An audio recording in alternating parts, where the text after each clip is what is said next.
Hi there, Robin Landsong, and today I want to share with you what I've learned about generational healing and ancestral healing.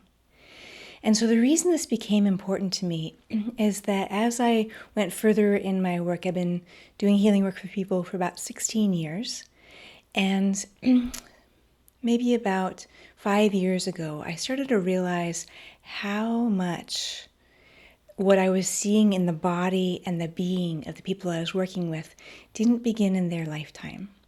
That it was their parents' distress or their grandparents' distress, or even further back than that.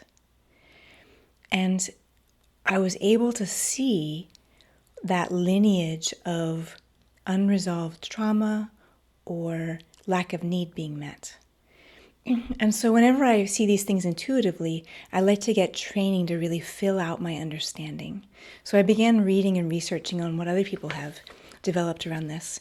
And so I'm going to share some of those books with you because I found them really valuable.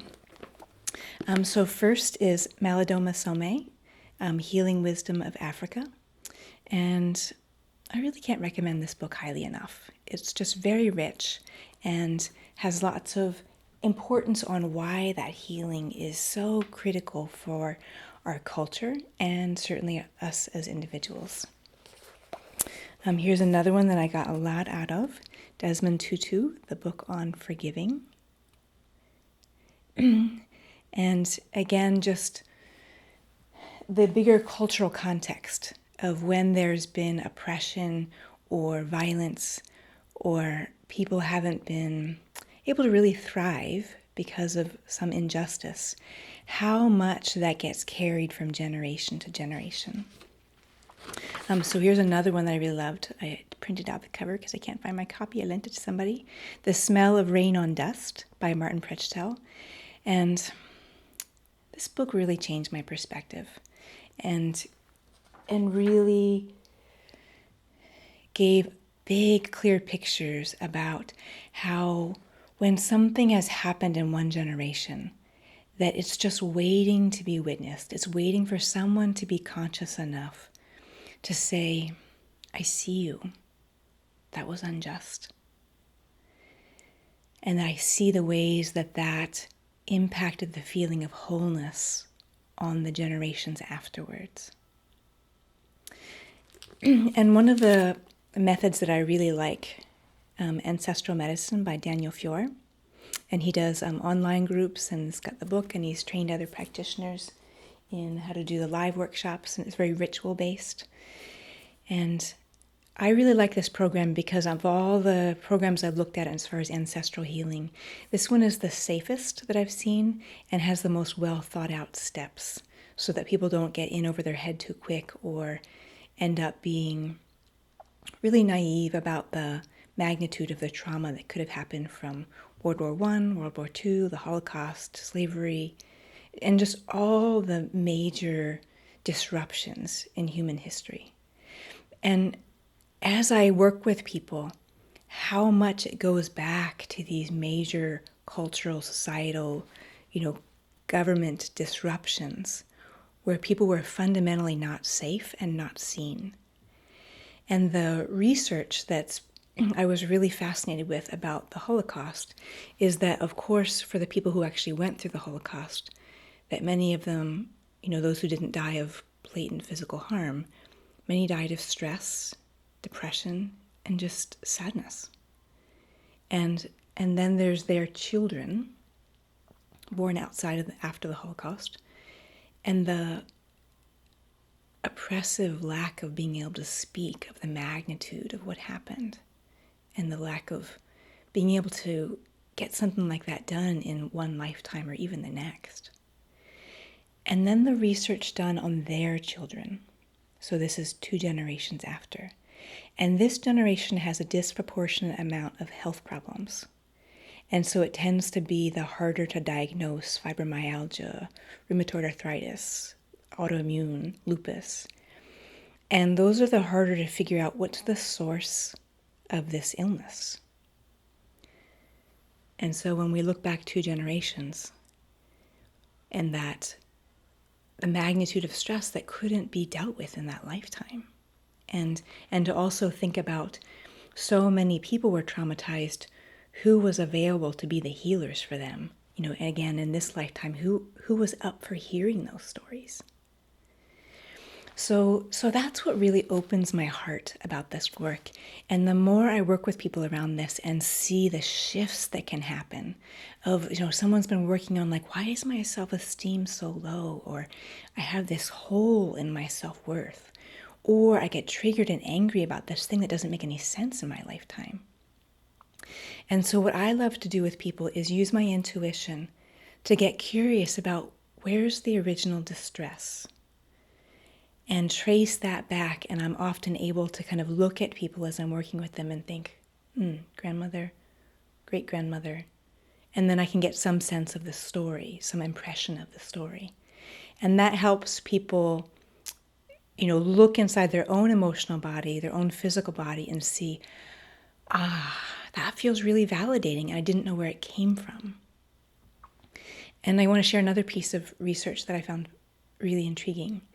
And it was done on mice, so it's not kind, but there's still something very valuable that we can get out of their outcomes. And so they exposed this batch of mice to orange blossom scent, and then at the same time they put a shock through the floor so that the mice were shocked. And they did it enough times that they developed neurons in their brain that said orange blossom scent equals danger. And then they did nothing for 5 generations. And 5 generations later of those mice, they exposed them to orange blossom scent. And they got incredibly agitated and distressed and, kind of chaotic. So I just share that to validate that our nervous system remembers. And when we even think of biology, that in our grandmother, when our mother is in her womb, that females are born with all their eggs. I mean, they're in the grandmother, the mother has all her eggs. So the daughter, the egg for her exists when she's being carried in the grandmother.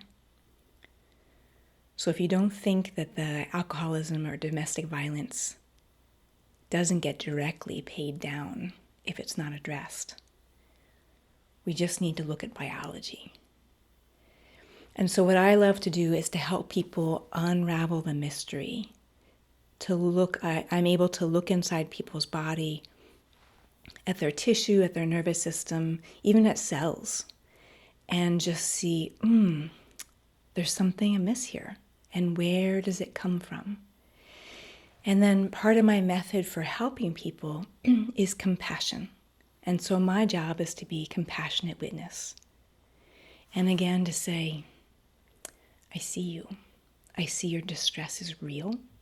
It has a cause. And it's not your personal making it up. And that we work from there. And so much of what is needed with all this nervous system history is that being witnessed. And when people can name how they feel as real and valid, that's when we get to be able to turn it around, rather than self-criticism or self-blame. That doesn't usually lead to resolution. So a big part of my work is helping people go from self-criticism or self-blame over to self-compassion. And we do that process again and again as many times as people need it. So again, this is incredibly gratifying work, and I love using my intuition plus the training that I've done in the ancestral healing to be of service to people to solve those mysteries that they haven't been able to get to the bottom of. So I'm going to end with some singing medicine.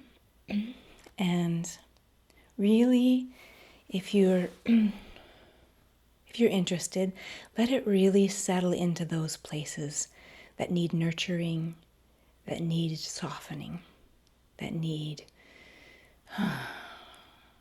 some place where you can just drop it down a little bit and say, there's a real reason for this, even if I don't know my family's history and understand why.